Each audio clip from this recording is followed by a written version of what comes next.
Have you ever noticed a child who was once close to a parent suddenly become distant, hostile, or completely reject them? You might think it's just a rebellious phase, a normal part of growing up. But what if it's something more? What if this sudden shift is a sign of a deeper issue, something called parental alienation? This happens when a child's relationship with one parent is systematically undermined by the other, turning love into fear or hatred. Today, we're not here to assign blame. We're here to raise awareness. Our goal is to help you spot the warning signs early, so you can protect a child's emotional well-being and preserve one of the most important bonds in their life. Recognizing these patterns is the first step toward healing. So, let's dive into the 10 key red flags of parental alienation. The first and most jarring sign is the sudden rejection of one parent.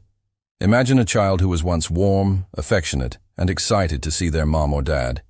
Then, almost overnight, they become cold, angry, and hostile. This isn't a gradual pulling away that you might see in adolescence. It's a rapid, dramatic shift, and often there's no clear or age-appropriate reason for it. The child can't explain why they feel this way beyond vague or illogical complaints. This isn't just a bad mood, it's a complete flip of the emotional switch, leaving the rejected parent bewildered and heartbroken. The second red flag is when a child starts using adult or legal language.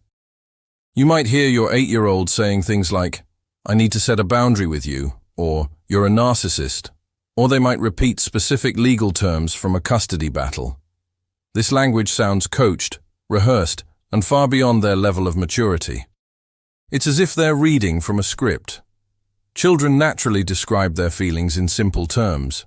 When their vocabulary suddenly includes complex psychological or legal jargon, it's a strong indicator that these ideas and words are not their own. They are likely echoing what they've heard from the other parent. Next, pay attention to extreme emotions that seem to come out of nowhere. The child might show intense fear, anger, or even disgust toward a parent who has never been threatening, abusive, or harmful. They might cringe when the parent tries to hug them, or panic at the thought of a visit. When you try to understand the source of this fear, their reasons are often weak or nonsensical. They might say, "He's just scary," without being able to give a single concrete example of scary behavior. These powerful, unfounded emotions are often a reflection of the anxiety and hostility being projected onto them by the alienating parent. The fourth sign is what experts call black and white thinking. In the child's mind, one parent becomes all good, and the other becomes all bad. There's no room for nuance, no balance. The favored parent can do no wrong. They are a saint, a hero, a victim. The rejected parent, on the other hand, is painted as a villain, entirely flawed, with no redeeming qualities. The child is unable to recall or acknowledge any positive traits or happy memories with the rejected parent. This polarized view is unnatural.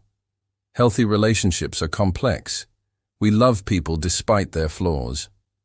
When a child's perspective becomes so rigidly one-sided, it's a sign that their thinking is being manipulated. This leads us to the fifth red flag, the refusal of contact or kind gestures. The child will actively reject anything that comes from the targeted parent. Phone calls go unanswered. Text messages are ignored. Gifts are refused or thrown away. They may flat out refuse to attend scheduled visits. This isn't just a child being momentarily stubborn. It's a consistent pattern of pushing away any attempt at connection, even when there's a long history of positive interactions.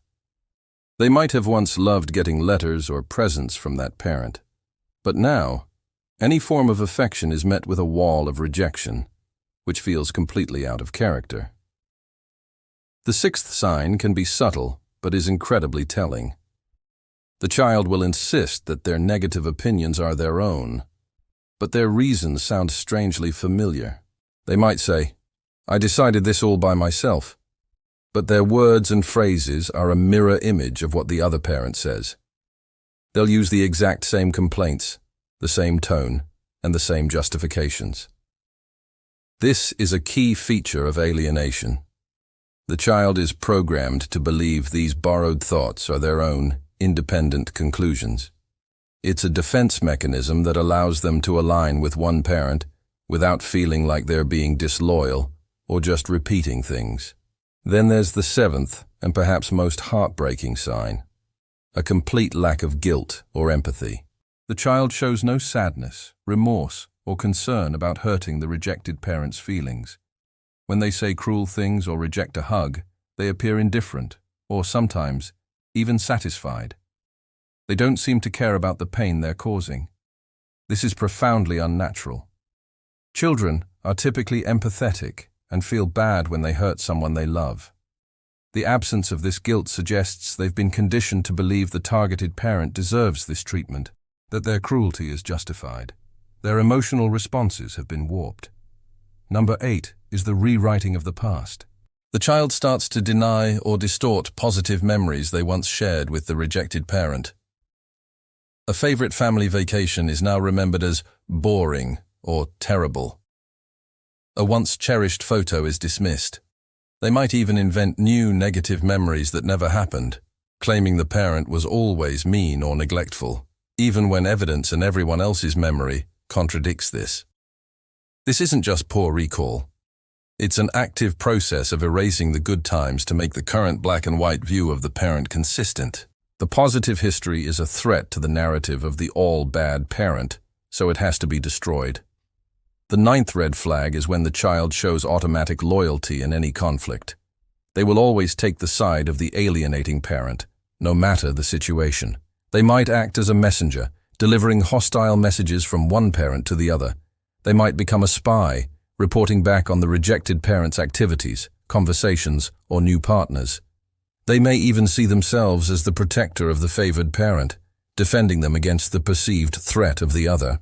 In this dynamic, the child is no longer a child. They've been pulled into an adult conflict and forced to choose a side, which is an unfair and damaging burden. Finally, the 10th sign is the extension of rejection to the entire extended family. It's not just one parent who gets cut off. It's everyone associated with them. Grandparents, aunts, uncles, cousins, and even old family friends are suddenly persona non grata. The child refuses to see them or speak to them, labeling them as bad simply because of their connection to the rejected parent. This widespread rejection is a clear sign that the issue isn't about a specific problem with one person. It's about erasing an entire side of the child's family and identity, isolating them within the world of the alienating parent. So why are these signs so often missed or ignored?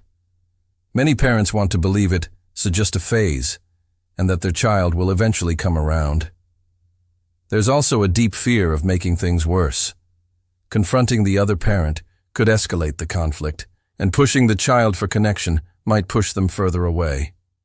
Well-meaning friends, or even therapists, might advise you to give them space, but this can be dangerous advice. It allows the alienation to become more deeply entrenched. Plus, each incident, when viewed in isolation, might seem small or harmless.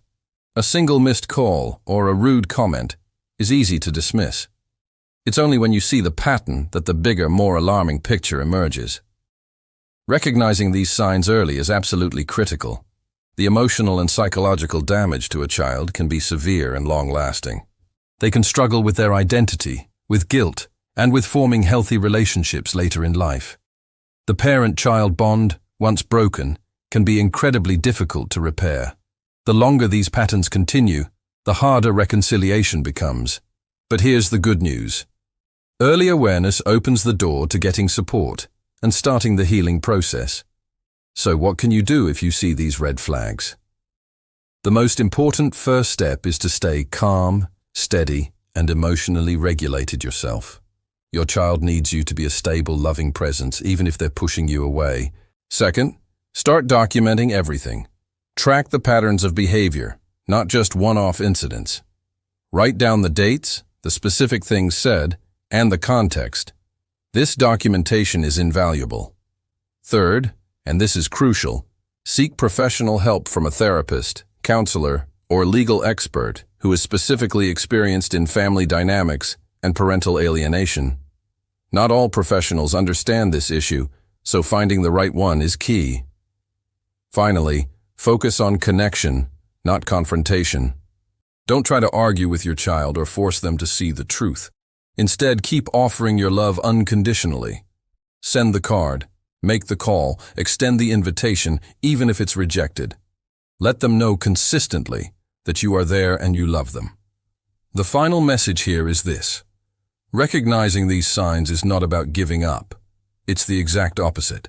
It's the first and most powerful step you can take toward protecting your child and preserving your relationship. Awareness is what gives you the power to take informed, patient, and healing action.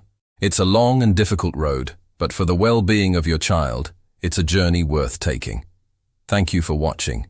If this video was helpful, please give it a like and consider subscribing for more content on navigating complex family dynamics.